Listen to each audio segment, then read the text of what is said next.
Jesus. Hallelujah. सबको जय मसीह की स्वागत है आप सबका हमारे YouTube channel Holi ghost productions में। डेली वर्ड ऑफ गॉड के लिए सब्सक्राइब करें हमारे यूट्यूब चैनल को और बेल आइकन पर क्लिक करके ऑल नोटिफिकेशन सेट करें।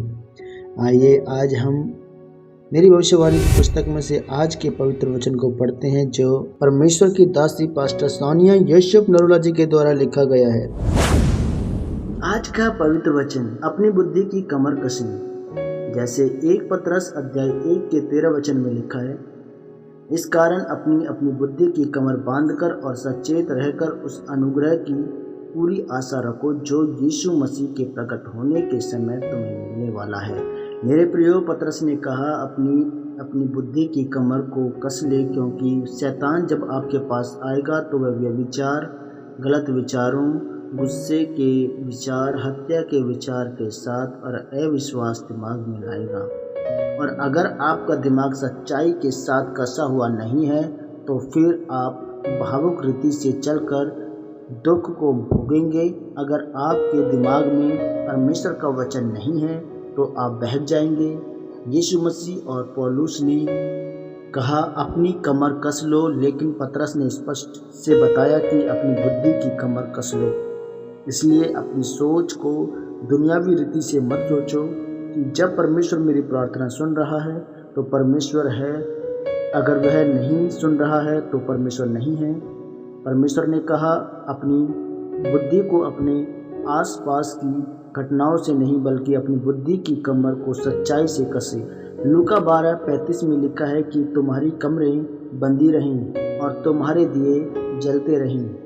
यानी अगर आपकी वचन से कमर बंदी नहीं है और आपका दिया नहीं जल रहा है तो इसका मतलब आप प्रार्थना वाला जीवन नहीं जी रहे हैं। शैतान यह चाहता है कि आप अपने त्योहारों में, व्यापार में, घर के कामों में व्यस्त रहें और आपका दिया कभी नहीं जले, क्योंकि जिस किसी विश्वासी की कमर बंदी हुई नहीं है और जो प्रार्थना की जिंदगी में नहीं है तो वह कभी भी शैतान का निशाना बन सकता है और शैतान उसे शिकार बनाकर उस पर अटैक करके उसे लोगों के सामने गलत उदाहरण के रूप में दिखा सकता है कि यही मसीह होकर भी शैतान के अटैक के नीचे है।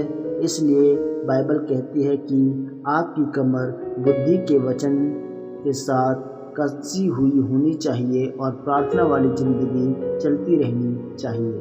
अगर आप वचन पढ़ने वाले विश्वासी नहीं हैं तो शैतान आपके दिमाग में तरह तरह के शक और प्रश्न पैदा करेगा। जब यीशु मसीह 40 दिन रात रोज़ों में थे और उन्हें भूख लगी थी तो शैतान ने यीशु मसीह के दिमाग में अटैक करने की कोशिश की कि अगर तू परमेश्वर का बेटा है तो इन पत्थरों को बोल दे रोटियां बन जाएंगी। लेकिन यीशु मसीह की सच्चाई से कमर कसी हुई थी तो यीशु मसीह ने शैतान से कहा कि मनुष्य केवल रोटी ही से नहीं परंतु परमेश्वर के मुंह से निकले एक एक वचन से जिंदा रहेगा।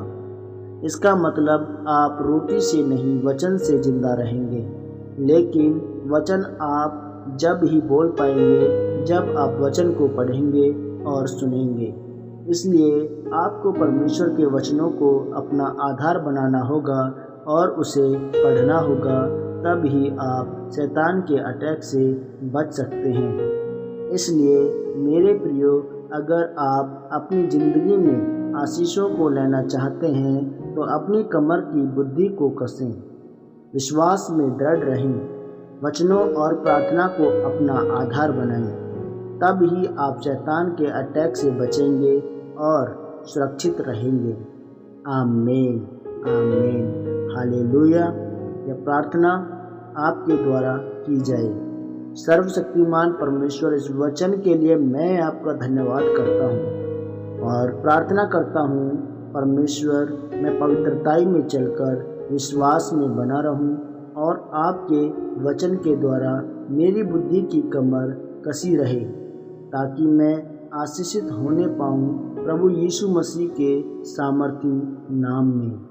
आमीन, आमीन, आमीन। सबको जय मसीह की। God bless you all of you.